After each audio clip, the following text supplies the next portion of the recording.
میں مانتا ہوں کہ اللہ کا فرمان ہے، اللہ نے یہ دنیا بنائی، یہ تم بھی مانتے ہو، اور اللہ نے اگر یہ دنیا بنائی ہے تو اس اللہ کی دنیا میں اس اللہ کی مرضی کے خلاف غیر مسلم آئے کہاں سے؟ اگر غیر مسلم ہے تو اس کا مطلب تمہارے اللہ میں کوئی اوقات نہیں ہے، اگر تمہارے اللہ میں اوقات ہے تو سیدھے سیدھے مسلمان بنا۔ بسم اللہ الرحمن الرحیم۔ جیسے کہ آپ نے سنا اس کم وقت کی بات کو، اور اس کا کہنا یہ ہے کہ جب بھی کوئی بچہ پیدا ہوتا ہے تو گویا کہ وہ ہندو بن کے پیدا ہوتا ہے۔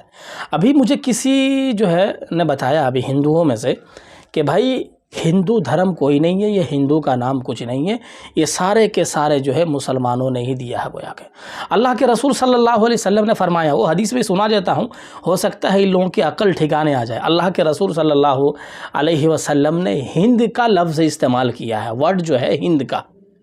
کیا ہے وہ؟ اللہ کے رسول نے صلی اللہ علیہ وسلم نے فرمایا کہ غزوہ ہند ہوگا۔ تو غزوہ ہند جو ہوگا تو یہ گویا کہ آپ نے عربی یعنی مسلمانوں کے یہاں سے ایک لفظ چوری کر کے اپنے آپ کو ہندو کہہ رہے ہو، تو پھر آپ کی بھی کوئی اوقات نہیں ہے بھائی، آپ کی بھی کوئی اوقات نہیں ہے۔ کیوں؟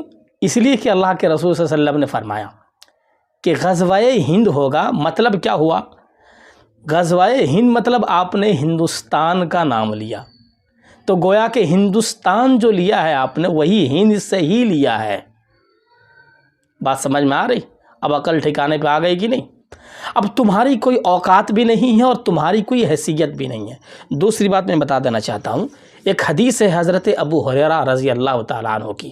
پروفٹ محمد صلی اللہ علیہ وسلم نے فرمایا کہ جو بھی بچہ پیدا ہوتا ہے وہ فطرت اسلام پر پیدا ہوتا ہے، پھر ماں باپ اسے کافر بنا دیتے ہیں، یہودی، عیسائی اور مجوسی بنا دیتے ہیں، ماں باپ بنا دیتے ہیں۔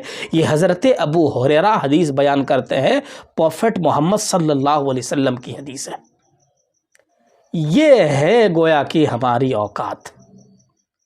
ہر ایک بچہ اسلام میں پیدا ہوتا ہے، مسلمان بن کے پیدا ہوتا ہے، پھر اس بچے کو اس کے ماں باپ کافر بناتے ہیں، کیونکہ ماں باپ اگر کافر ہے تو بچے کو بھی اسی راستے پر لے کے چلتے ہیں۔ ماں باپ اگر یہود اور نصارہ ہے تو بچے کو بھی وہی یہود اور نصارہ کی طریقے پر لے کے جاتے ہیں۔ ماں باپ اگر مجوسی دھرم کو مانتے ہیں تو بچے کو بھی مجوسی دھرم کو مجبور کرنا پڑتا ہے۔ تو یہ ہے گویا کہ مسلمانوں کی اوقات اور مسلمانوں کی حیثیت، کہ نام بھی ہمارا ہے، کام بھی ہمارا ہے، اور تمہارا نہ کچھ کام ہے، نہ کوئی دام ہے، نہ تمہاری کوئی حیثیت ہے، نہ تمہاری اوقات ہے۔ تو اس لیے اپنی اوقات کو نہ بھولو۔